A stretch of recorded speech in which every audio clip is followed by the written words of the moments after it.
l'équipe de France féminine a logiquement dominé le Cameroun ce mardi soir en amical au stade des Alpes de Grenoble, 6-0.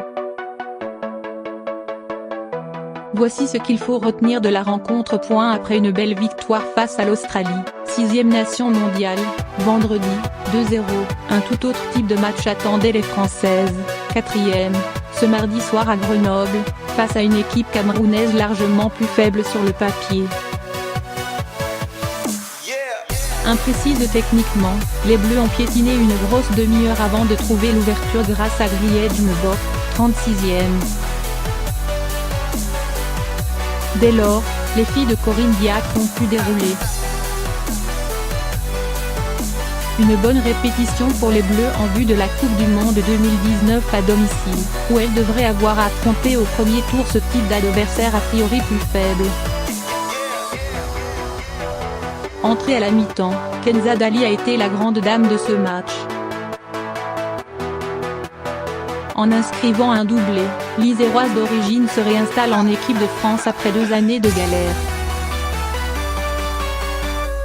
Quel était le niveau du Cameroun ? 49e nation au classement FIFA et arrivée sur le tard en France à cause d'une affaire de visa délivrée tardivement, l'équipe africaine a tenu tête pendant plus d'une demi-heure aux Bleus. Bien sûr, les Lionnes indomptables ont défendu la plupart du temps, mais elles ont bien failli ouvrir le score après une sortie manquée de Sarah Boadi. La frappe contrée de la virevoltante à Jaran Chou et Njoya a cependant échoué au ras du poteau, 33e. Après l'ouverture du score de Mbok, les Camerounaises ont logiquement connu bien plus de difficultés. Les Bleus devront toutefois se montrer bien plus solides dans leur entame de match dans un mois face au Brésil, à Nice. Quelle était l'ambiance au stade des Alpes ? À l'image des Bleus, le public grenoblois a débuté timidement la rencontre.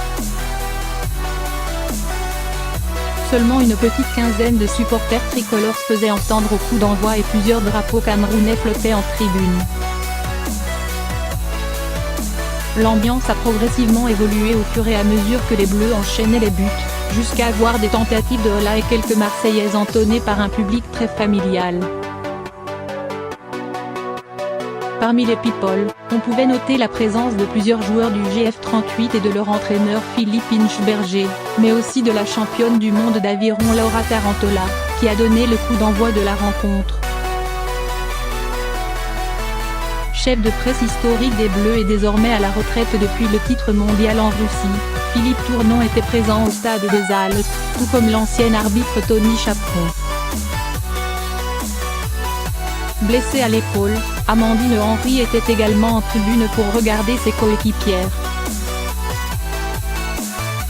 En tout, près de 8000 spectateurs avaient répondu présents.